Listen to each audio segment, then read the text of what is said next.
எல்லாருக்கும் வணக்கம்.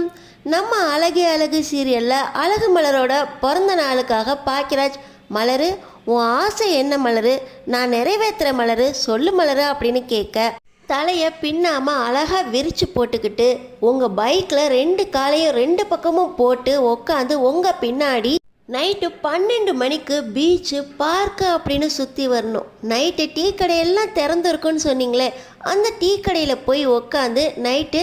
டின்னர் எது இருக்கோ அதை சாப்பிட்டுட்டு நைட்டெல்லாம் நல்ல ஊரை சுற்றிட்டு வரணும் அப்படின்னு நம்ம அழகு மலர் பாக்கியராஜ்கிட்ட சொல்கிறாங்க. இதுதான் உன்னோட ஆசையா மலர், எத்தனை தடவை நான் உன்னை பைக்கில் கூட்டிகிட்டு போயிருக்கேன் அப்படின்னு சொல்ல, நைட்டு நேரம் என்னை கூட்டிகிட்டு போயிருக்கீங்களா அப்படின்னு நம்ம மலர் கேட்க, கண்டிப்பாக உன் ஆசையை நான் நிறைவேற்றுவேன் மலர் அப்படின்னு மனசுக்குள்ளேயே பாக்கியராஜ் நினச்சிக்கிறாரு. இப்போ பார்த்திங்கன்னா நம்ம மலருக்கு பர்த்டே அன்னைக்கு நைட்டு 12 மணி ஆகுது. மலரு ஏந்திரி மலரு அப்படின்னு சொல்ல, என்னங்க கேக் வெட்ட போகிறீங்களா, எனக்கு தூக்கம் வருதுங்க அப்படின்னு சொல்ல, உனக்கு கேக் மட்டும்தான் வெட்டுறது ஆசையா மலரு, உன் ஆசையை நான் நிறைவேற்றி வைக்க போகிறேன், மெதுவாக எந்திரி மலரு, ராகவி தூங்கிக்கிட்டு இருக்கா அப்படின்னு சொல்ல, அப்படி என்னங்க ஆசையை நிறைவேற்றி வைக்க போகிறீங்க அப்படின்னு சொல்லி நம்ம மலர் கேட்ட உடனே, நீ என்கிட்ட கேட்ட ஆசையெல்லாம் நான் நிறைவேற்றி வைக்கிற மலரு, இந்த மலரு உனக்கு பிடிச்ச ட்ரெஸ் இதை போட்டுக்கிட்டு நீ குளிச்சுட்டு அழகாக தலையை விரித்து போட்டு என் கூட வா மலரா அப்படின்னு பாக்கியராஜ் சொல்கிறாரு.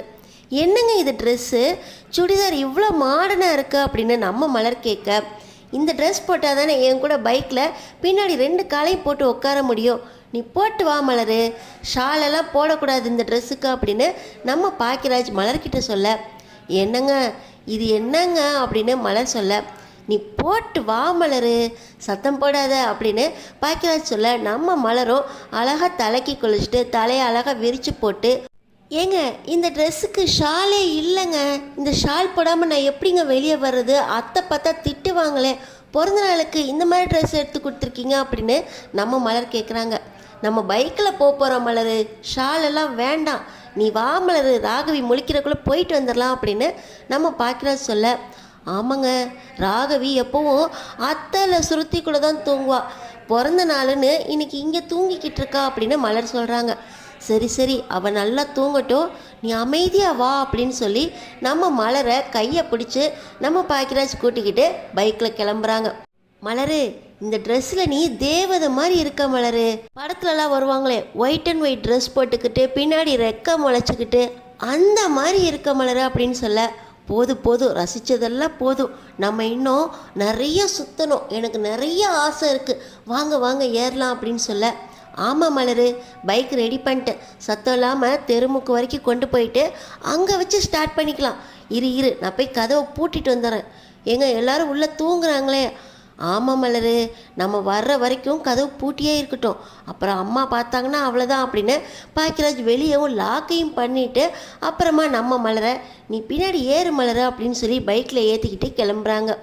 பீச் ரோடு எல்லா பக்கமும் சுற்றிட்டு ஒரு கடைக்கும் போகிறாங்க. அங்கே பார்த்திங்கன்னா தேங்காய் பன்னு பப்ஸு அப்படின்னு ஒவ்வொன்றையும் விதவிதமாக சாப்பிட, ஏங்க அங்கே பாருங்கள் பிரியாணி கடை, 24 மணி நேரமும் பிரியாணி இருக்குமா, பிரியாணி சாப்பிட்லாங்க அப்படின்னு நம்ம மலர் சொல்ல, மலரு இப்போ தானே டீ பன்னு எல்லாம் சாப்பிட்டேன், இல்லைங்க பிரியாணியும் சாப்பிட்ணும், எனக்கு வாங்கி கொடுங்க அப்படின்னு சொல்ல, பரவாயில்ல மலரு நீ எவ்வளோ வேணுமோ என்ன வேணுமோ சாப்பிடு மலரு அப்படின்னு பாக்கியராஜ் அங்கேயும் போய் பிரியாணியை சாப்பிட, நம்ம மலர் போதுங்க அப்படின்னு சொல்ல அதை பாக்கியராஜ் சாப்பிட 2 பேரும் ஷேர் பண்ணி சாப்பிட்டுக்கிட்டு இப்போ நேராக வீட்டுக்கு வராங்க. இன்னொரு பக்கம் பார்த்திங்கன்னா, அம்மா உச்சா வருதுமா அப்படின்னு ராகவி எந்திரிக்க பக்கத்தில் மலர் இல்லை,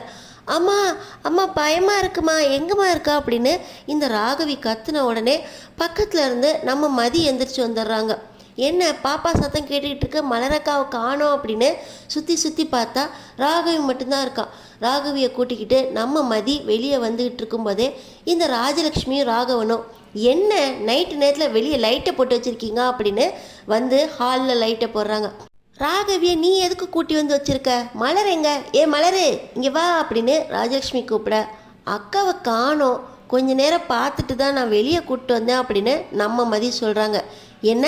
மலரை கண்மா டேய் பாக்கியராஜ் அப்படின்னு ராகவன் சவுண்டு கொடுக்க பாக்கியராஜ் அண்ணனும் இல்லை அப்படின்னு நம்ம மதி சொல்கிறாங்க. இந்த வீட்டில் என்ன நடக்குது, பொண்ணு இங்கே இருக்கா, அப்பாவையும் அம்மாவையும் காணோன்னு சொல்லிக்கிட்டு இருக்கீங்க அப்படின்னு ராகவன் சொல்ல நம்ம சுரேஷ்க்கு ஒரே பதட்டமாயிருது.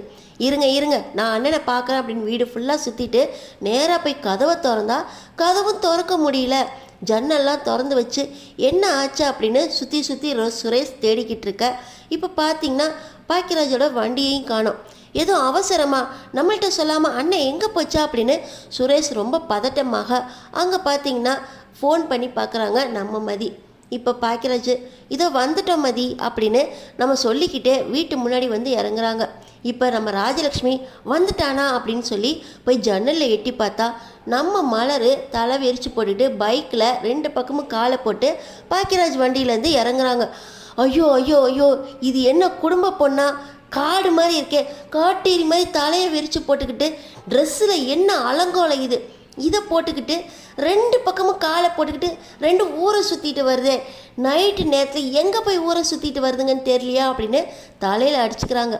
என்ன ராஜலட்சுமி சொல்கிறா அப்படின்னு இந்த ராகவனும் போய் எட்டி பார்க்க அப்போ தான் நம்ம மலர் பைக்லேருந்து கீழே இறங்கி எங்க கதவை திறங்க அப்படின்னு பயந்துக்கிட்டே நம்ம மலர் கதவை திறக்க சொல்கிறாங்க. நம்ம பாக்கியராஜன் திறந்துட்டு வீட்டுக்குள்ளே வந்திருக்க கூட மாட்டாங்க. ராஜலட்சுமி வெளியே போய் அங்கேயே நில்லுடி, இது என்ன குடும்ப பொண்ணுன்னு நினச்சியா இல்லை பேய் பிசாசு வாழ்கிற இடம்னு நினச்சியா, தலையை முழுகிட்டு முதல்ல நீ வீட்டுக்குள்ளே வா அப்படின்னு சொல்லி ஒரு குடம் தண்ணி எடுக்க சொல்கிறாங்க.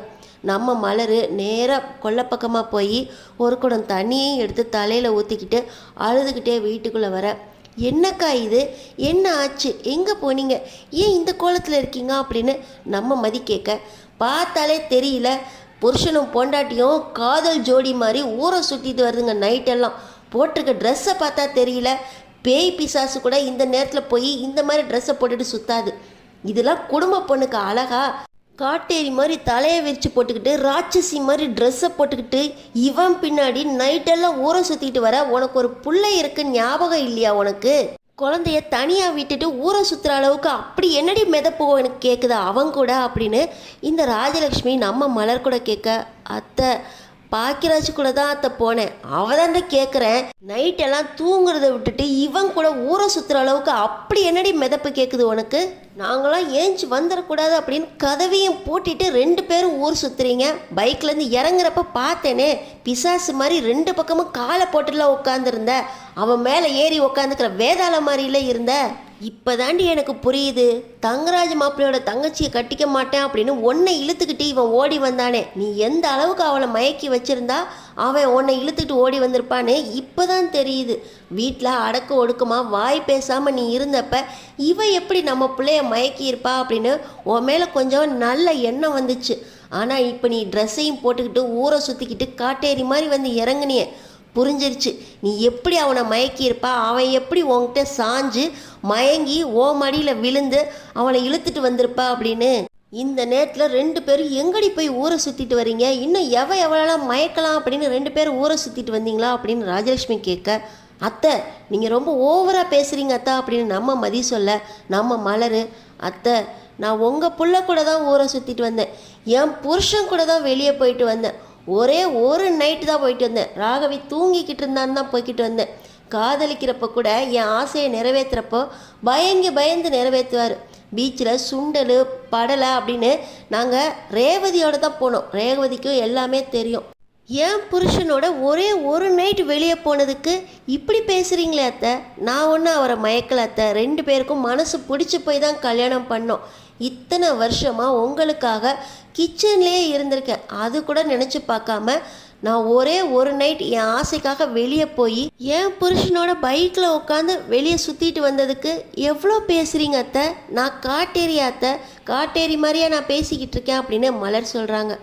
மதி நம்ம மலர் பேசுகிறதையே கவனிக்கிறாங்க. என்னடி வாய் ரொம்ப கொழுத்து போச்சு, எங்கே ஊரை சுற்றிட்டு வந்த தைரியமா, யார் இப்படிலாம் உனக்கு பேசுறதுக்கு சொல்லி கொடுத்தது அப்படின்னு நம்ம ராஜலக்ஷ்மி கேட்க, அத்தை நான் வெளியே என் வீட்டுக்கார கூட தான் போனேன், இந்த மாதிரி நான் பகலில் போனால் நீங்கள் திட்டுவீங்களே அத்தை, அதனால தான் யாருக்கும் தெரியாமல் போயிட்டு சீக்கிரம் வந்துடலான்னு வந்தேன், நீங்கள் இதுக்கு கூட பேசுகிறீங்களே அத்தை அப்படின்னு நம்ம மலர் சொல்ல, நைட்டு நேரம் பிசாசு மாதிரி ஊரை சுற்றிட்டு வந்து நாங்கள் எதுவும் கேட்கக்கூடாதுன்னு நினைக்கிறியா அப்படின்னு நம்ம குடும்ப மானம் கௌரவம் இதெல்லாம் என்ன ஆகுறது, குடும்ப பொம்பளை மாதிரியா இருக்க பார்க்கறதுக்கா அப்படின்னு சொல்ல, நீ செத்துட்டேன்னு தலை முழுகிட்டேன்டி, டே பாக்கியராஜ் இவ்வளோ தலை முழுகிட்டு வீட்டுக்குள்ளே வாடா அப்படின்னு இந்த ராஜலக்ஷ்மி சொல்ல, அம்மா நான் என் மனைவியோட ஒரே ஒரு நைட்டு என் கூட தானம்மா வெளியே கூட்டிகிட்டு போயிட்டு வந்தேன், இதுக்கு எதுக்குமா நான் அவளை தலை முழுகிட்டு வீட்டுக்குள்ளே வரணும் அப்படின்னு பாக்கியராஜும் பேசுகிறாரு. என்னடா புருஷனும் பொண்டாட்டியும் மாற்றி மாற்றி வீட்டுக்குள்ளே பேச ஆரம்பிச்சிட்டிங்க, இதெல்லாம் யார் கொடுத்த தைரியம்? வீட்டுக்குள்ளே குடும்ப பொண்ணு மாதிரியா நடந்துக்கிற நீ அவ பேச்சை கேட்டுக்கிட்டு நீயும் பேச ஆரம்பிச்சிட்டியா அப்படின்னு இந்த ராஜலக்ஷ்மி கேட்க, ராகவன் இப்போ தான் வாயவே திறக்கிறாரு. இவ்வளோ நேரம் அம்மா பேசுகிறாளே அப்படின்னு அமைதியாக இருந்தேன். புருஷனும் பெண்டாட்டியும் கூத்தடிக்கிறதும் இல்லாமல் அவள் வேண்டான்னு சொன்னால் கேட்குறதுக்கு இல்லாமல் நீ அவ்வளோதான் வேணும் அப்படின்னு அங்கே நின்றுக்கிட்டு சட்டம் பேசிக்கிட்டு இருக்கியா? எல்லாம் இவ கொடுத்த தைரியம். வீட்டுக்குள்ளே ஒழுங்காக அமைதியாக சேலையை கட்டிட்டு இருக்காமல் காலையிலே எந்திரிச்சு ஓடுறேன்னு சிங்கு சிங்குன்னு ஒரு சட்டையை மாட்டிட்டு ஓடினாலே, பொண்ணா லட்சணமா காலையில் எந்திரிச்சம்மா வீட்டை பெருக்கி கோலம் போட்டு சமையலை ஆரம்பித்து புருஷனுக்கு காஃபியை கொடுத்து டிஃபனை கொடுத்து வேலைக்கு அமுச்சு வச்சோமா அப்படின்னு இல்லாமல் சிங்கு சிங்குன்னு காலையிலே சட்டையை போட்டுக்கிட்டு ஓடி போய் அதுக்கப்புறமா வந்து இவ ஆம்லேட்டும் ப்ரெட்டும் போட்டு கொடுப்பாலாம். அதை யார் திங்கிறது? அதை வேற சவுக்கு சவுக்குன்னு தின்னுட்டு இவங்க அப்போ வேணால் இருக்கலாம், நம்ம இந்த குடும்பத்தில் இருக்க முடியுமா? இவ பண்ணதுனால தான் இதை பார்த்து இவளுக்கும் இந்த மாதிரி ட்ரெஸ்ஸு போகணுன்னு ஆசை வந்திருக்கு. ட்ரெஸ்ஸில் பாரு ஷாலை கூட காணோம், ஒரு துப்பட்டா போட்டு வெளியே போகணுன்னு கூட இவளுக்கு அவ்வளோ தைரியம் வந்திருக்கு. அப்போ நான் ஊரே பார்த்து சிரிக்குது அப்படின்னு சொன்னதுக்கு என்ன சொன்னா? ஊரெல்லாம் பார்க்கல, உங்கள் பார்வையில் தான் தப்பு இருக்கா அப்படின்னு இவ தான் பேசினா. இப்போ நீங்கள் 2 பேர் வெளியே போயிட்டு வந்திருக்கீங்களே, உங்களை ஊரெல்லாம் பார்க்கலையா, என் பார்வையில் தான் தப்பு இருக்கா அப்படின்னு இந்த ராகவன் மறுபடியும் மலரை பார்த்து கேட்க, உங்கள் பிரச்சனையில் அவளை எதுக்கு இழுக்கிறீங்க மாமா, அவன் மேலே தப்பு இல்லை, நான் தான் மாமா பாக்கியராஜ்கிட்ட பிறந்தநாள் ஆசைன்னு சொல்லி இதை கேட்டேன் அப்படின்னு நம்ம மலர் சொல்கிறாங்க. நீ இரு மலர், ஒரு பொண்டாட்டியோட பிறந்தநாள் ஆசையாக 6 வருஷம் கழித்து புருஷனும் பொண்டாட்டி ஒன்றா பொண்ணு கேட்டிருக்காங்க, இதில் என்ன தப்பு? நான் எதுக்குப்பா அவளை தலை மொழிகிட்டு வீட்டுக்குள்ளே வரணும், எனக்கு மலர் வேணும்ப்பா அப்படின்னு நம்ம பாக்கியராஜ் நம்ம மலரை தோளோடு சேர்த்துக்கிட்டு மலரோட தான் நான் வீட்டுக்குள்ளே வருவேன் அப்படின்னு ராகவன் கிட்ட சொல்ல, புருஷனும் பொண்டாட்டியும் திட்டம் போட்டு ஊரை சுற்றிட்டு வந்ததோடு இல்லாமல் இந்த கழுசடையும் வீட்டுக்குள்ளே கூட்டிகிட்டு உள்ளே வரணும்னு சொல்கிறியடா, நீயும் வேண்டாம் என் பிள்ளை இனிமே செத்து போயிட்டான்னு நானும் தலை முழுகிறேன்டா அப்படின்னு ராகவன் சொல்ல, அப்பா இருங்கப்பா, மலர் மேலே எந்த தப்பும் இல்லைப்பா, சொல்கிறத புரிஞ்சுக்கோங்கப்பா அப்படின்னு பாக்கியராஜ் கேட்க, என்னங்க நீங்கள் போங்க நான் வீட்டுக்கு போகிறேன் அப்படின்னு நம்ம மலர் சொல்ல, இல்லை மலர் இந்த வீட்டில் எனக்கும் உரிமை இருக்குது, இந்த வீட்டில் தான் நான் இருப்பேன், எப்போ இவங்க உன்னை வீட்டை விட்டு வெளியே போன்னு சொன்னாங்களோ அப்போயே நானும் வெளியே போகணுன்னு ஆகிப்போச்சு, இந்த வீட்டில் நான் என் பங்கை வாங்கிட்டு தான் வெளியே வருவேன், அது வரைக்கும் இந்த வீட்டில் நம்ம தனி கொடுத்துன மாதிரி இருந்துக்கலாம் மலர், நீ இல்லாமல் இந்த வீட்டில் அவங்க எப்படி இருக்காங்கன்னு பார்ப்போம் மலர் அப்படின்னு பாக்கியராஜ் சொல்ல, என்னங்க